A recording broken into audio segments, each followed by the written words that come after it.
Hello mens, how are we doing? Welcome to episode 2 of Dear HLTV Forums. And first of all, thank you very much. 1, for watching the first video, those of you who did. And 2, thank you for the feedback. So, for this video, I have worn a t-shirt that doesn't need ironing. So I haven't ironed my shirt like I was requested to by the community. But I thought I'd solve the issue by wearing one that doesn't need ironing. And the other thing is, of course, and it's the obvious thing to do, and I'm sorry that I didn't do it in the first episode, I'm going to actually put the post that I featured today on the screen as well. If you missed episode 1 and you're not actually sure what this video series is all about, then go and watch episode 1. It's that simple, because I do give an explainer of the HLTV forums for the uninitiated. So I've already selected a few posts to answer, and I have to say, actually, to be honest, you lot are behaving yourselves on HLTV. I didn't find many posts on immigration for once, so I'm very, very impressed with you all. First of all, Kepi CS says, heart rate of 139 bad, ? I just walked up the stairs and measured it. Is it bad? It's 2 sets of stairs, by the way. Dr. Frankie here, and what you need to do apparently is take 220 and then subtract your age from it. And then you'll get what your maximum heart rate could be or should be. So, for example, I am 30 years old, and if I subtract 30 from 220, then that would make, see, it's really hard for me, that would make 190. So therefore, at peak stress, activity, etc., the most my heart rate should extend to is 190. 139, that's absolutely fine. This post from Mimi Meister R2, a Fnatic fan, says, anxiety while playing CSGO. Guys, I need help. If there is someone who has been through this same shit and escaped. This is something that has always happened with me, but it used to happen in phases of 1 to 2 weeks max, and then my anxiety went away and I was able to play my real game. But now it feels like this is permanent. It's been 2 months and I can't play confidently. Every time the anxiety goes away and I start playing good, I start thinking about this problem and it comes back again. It's like someone cast a fucking spell on me. I feel like my CS life is over. TLDR, can't help but feel anxious while playing CSGO. How to counter it. I'm wondering, Mimi Meister, if you are playing with random people, if you're playing from solo queue, or if you're playing with friends. I think one of the things that might be really good for you is if you're playing with people you know, so you don't have that pressure. And maybe if you're playing competitive, take a step back from competitive for a bit and just scrim. One of the things that I tend to do on my Twitch channel is I play pop flash scrims. I don't play on competitive usually because I have a lot of people watching me, criticising me, etc. So I understand what you're saying about anxiety. And also, when you're solo queuing, voice chat and text chat can be really, really aggressive. So you haven't mentioned that that's to do with the anxiety you're experiencing. But it's a team game and there's a lot of pressure involved. So I think what would be really cool is if you can find other people like-minded to play with you, if not your friends. This sounds horribly like advertising, but my friend James has set up a website called teams.gg. And that's where you can find other teammates to play with. So it might be a good idea to check them out. So what I would suggest is to find a team and just go for it. And keep playing, because the more you keep playing, the more you're going to realise that everything is okay. Because if you go away and come back, maybe you're going to fear it even more. So I would recommend just keep playing, keep having a go. And good luck to you, because it's much more common than you think. So I really, really hope that you get back on the server soon. Make Ethiopia Coptic again. I don't know what that means. It turns out make Ethiopia Coptic again is to do with making Ethiopia Coptic Roman Catholic. So I feel like I can say that username. I think it's okay to say. So MECA, as I'm now going to call them, says dating girl. So last weekend I was drunk and I made an appointment with a girl. Are you a dentist? MECA? What? I really like the idea that you have a little file of facts and you just kind of went, okay, right, this is my diary. I'm going to write you in right now. The problem is that she is only 6.5 out of 10. So what do I do? Well, MECA, what I would do is look in the mirror and find out, or maybe even ask your mum, what does she rate you out of 10? Because maybe you're a 5. It sounds like it would be nice for you to go on a date, to be perfectly honest, because it's not just about looks, it's also about personality as well. I'm obviously a 10, but my personality brings things right down to a 3. One of the things I like about HLTV is that next to the forum poster's name, you see a logo that indicates which team they support. This person supports North, but they're American and their username is Bubble Flames, in brackets, best NA user. Why aren't you supporting an NA team? Like, you've got energy. They're on the up. I mean, well, NRG, they're kind of consistent. They don't really seem to go up or down unless it's the semi-finals of a major LAN, in which case, and I mean major by a Premier LAN, so then they seem to kind of flatline. You know what I mean? Just support Team Liquid, for God's sake. This post is titled Church Girl. Every week at church, there are some very attractive girls. But I am antisocial and I don't really think anything of them. They are simply the attractive church girls, which literally sounds like my next girl band that I'm going to create when I retire from Counter-Strike.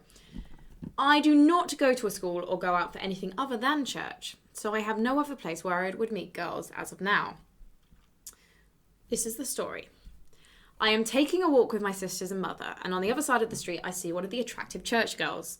We make eye contact for a few seconds, but since I am with my family on the other side of the road, I just keep walking. My family do not see this girl. Because of the few seconds I looked at this girl, I am only 90% sure it is the girl from church. If it was the attractive church girl, that would mean she lives within walking distance of my house. I'm sorry, I'm getting the giggles because I really like the phrase attractive church girl. The ACG, I'm going to call her the ACG. When I was at uni, when I saw boys I thought were attractive, I would call them HGs, hot guys, and then I would have a middle word to to sort of associate them with where I knew them from. So if someone was HDG, it was like hot drama guy, or like HGG was hot gym guy. So basically, if I was like HCG, it would probably been hot Counter-Strike guy. But I'm not going to go any further because I don't want to dig myself into a hole. Anyway, I will continue. In the past, I was never interested in a girlfriend because I don't have a car, and that would cause some issues. As I continue walking, I am thinking about the possibilities of living near a girl. This may be an opportunity. Also, this gives me an opportunity to approach the girl at church. I could ask her if we saw each other on the street. However, there is a few issues. Issue 1, this girl is similar to me and clings to her parents at church.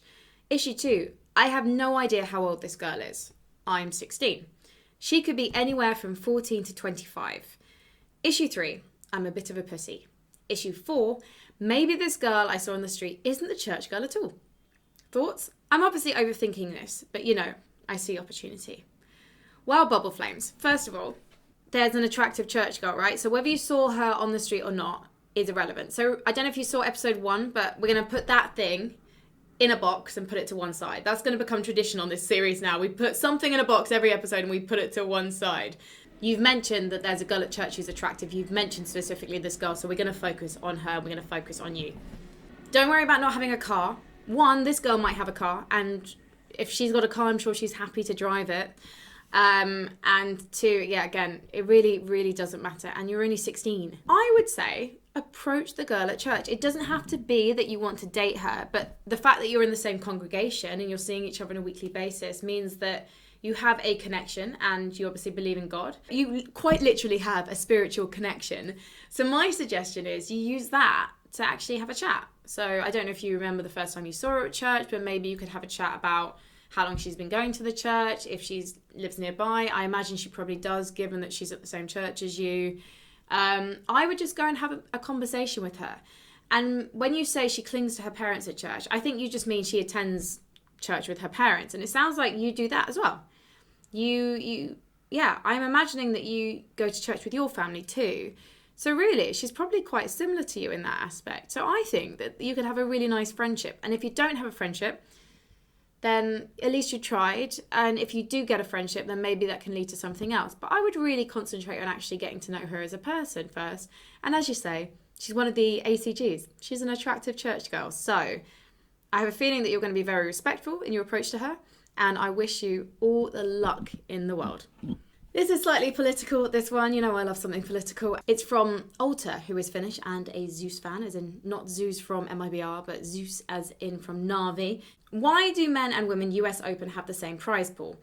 It's a fact men are much, much better than women, and less people watch women's tennis anyway, so why are the prize pools the same size? Logically, the higher tier competition, the higher the prize pool is.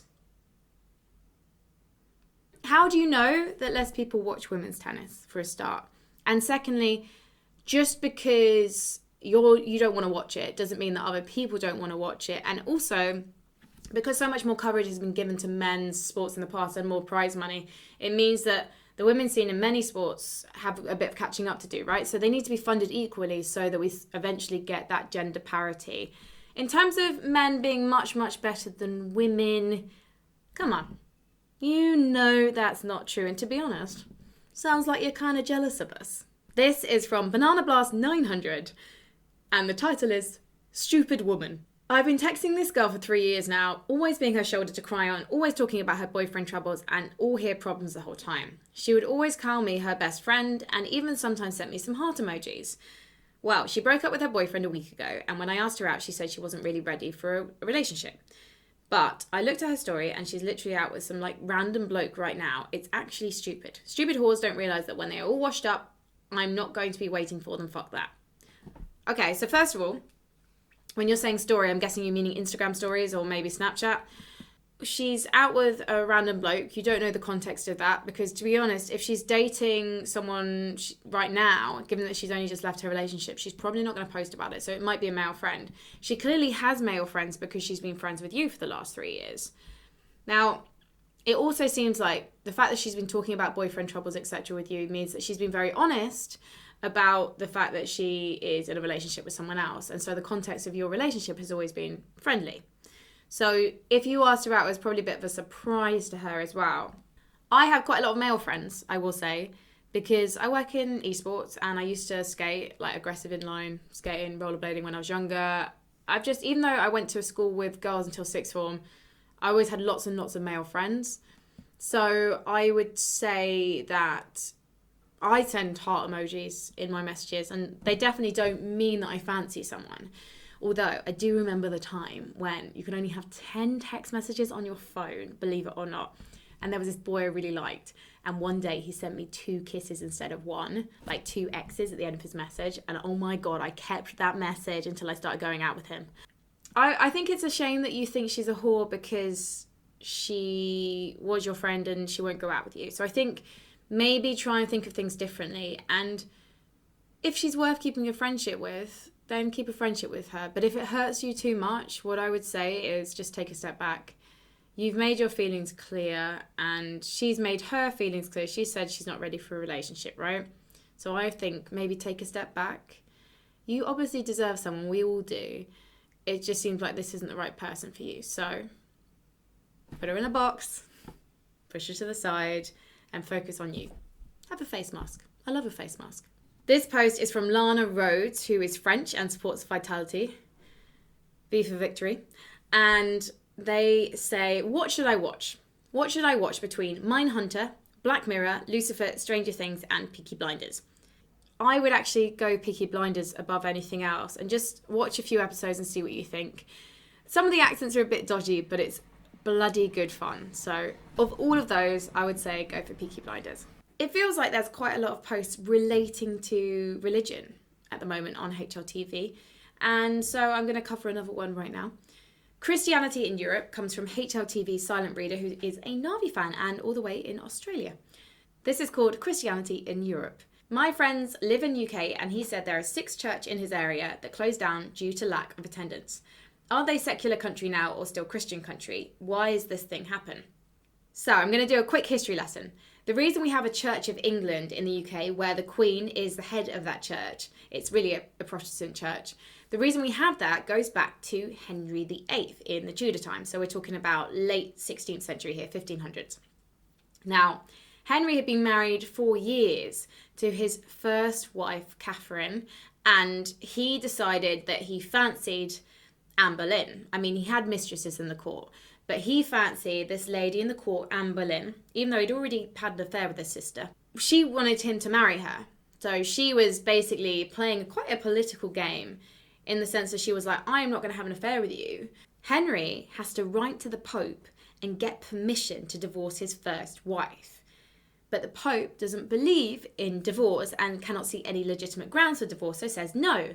So Henry, in what I believe might be a slight overreaction, decides to dissolve the monasteries and basically gets rid of loads of monasteries in the UK and takes all their goods and all their property and land. So a load of monks are out of a job, poor things.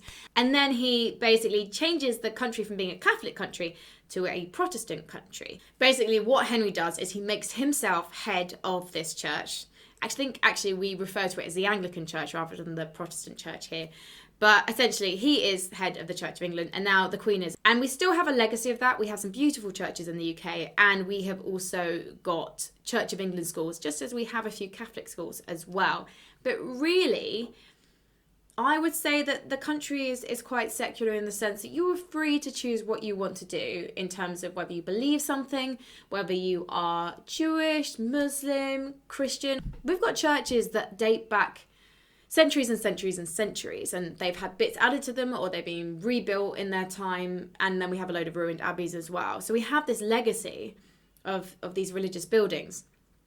But it doesn't mean we're all religious. And I think one of the great things about being in the UK is we have freedom of choice, and we're very, very tolerant and accepting of people with their different faiths. And actually we can learn a lot from those communities as well, and they bring their own cultures with them. That is the end of Dear HLTV Forums episode 2. For the next episode, I've lined up a very special guest, and I'm really, really excited to have them on the show, and I think you're going to be really excited when you see who it is. So until then, behave yourselves, men's and women's, and I will see you very soon.